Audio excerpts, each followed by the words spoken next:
Pforzheim, 20 km à l'ouest de Strasbourg, dans le Korovsberg, sa belle église, son village, ses grands espaces et tout autour des champs d'ail et d'échalotes. Il y a plus de 30 ans, Jean-François Verling reprend l'exploitation animalière et céréalière de la famille. Et en 1983, il innove dans la région avec l'échalote, installée aujourd'hui sur 11 hectares. J'avais le choix entre la fraise et l'échalote. J'ai préféré l'échalote parce que ça se mange un peu différemment que la fraise. On aurait peut-être mangé de trop. L'échalote, vous plantez un petit bulbe moyen, vous aurez 3, 4, 5 échalotes suivant les variétés, ça peut changer. Si vous plantez un gros bulbe, vous en aurez 7, 8 ou 9. L'échalote se plante dès qu'on peut rentrer dans les terres. Alors en fait, c'est souvent dès le début du mois de mars. Ça nous est déjà arrivé de planter en février, mais c'est très rare. Mais si on le fait, c'est pour gagner en précocité, pour attaquer le marché un peu plus tôt. Plus tard arrivera l'ail, mais aussi l'oignon, en partenariat avec d'autres producteurs de la région, réunis sous l'appellation Arôme d'Alsace. L'ail se plante en automne.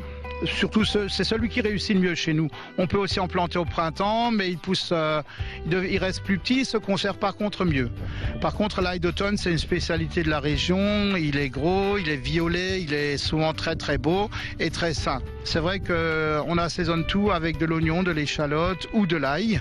Des vertus assez reconnues aujourd'hui, hein, sur le côté aseptisant, sur le côté anticholestérol, sur toutes les matières antioxydantes. Hein. Donc il y a une évidence là-dessus que c'est incontournable pour le corps humain, quoi. Seule chose qu'on peut apporter sur l'ail, c'est qu'en le cuisant, il perd une grande partie de ses propriétés.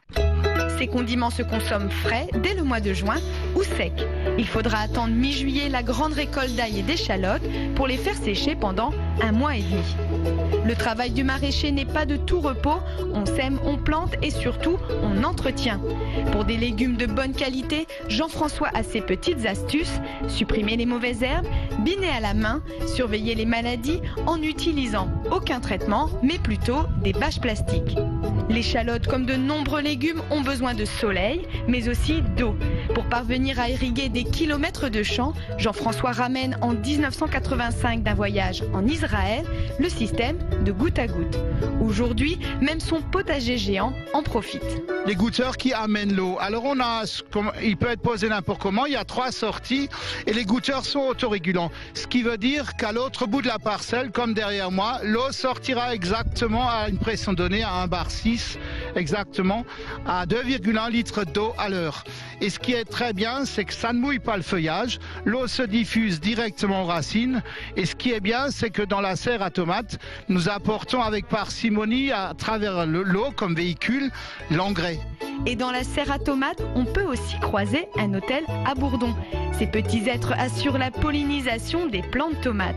Depuis 10 ans, vous retrouvez les légumes, les condiments et les aromatiques du potager de Jean-François et Régine en vente directe à la ferme. Quant à Paul, je crois qu'il reprend les livraisons de l'épicerie familiale. Ça lui rappelle sa jeunesse.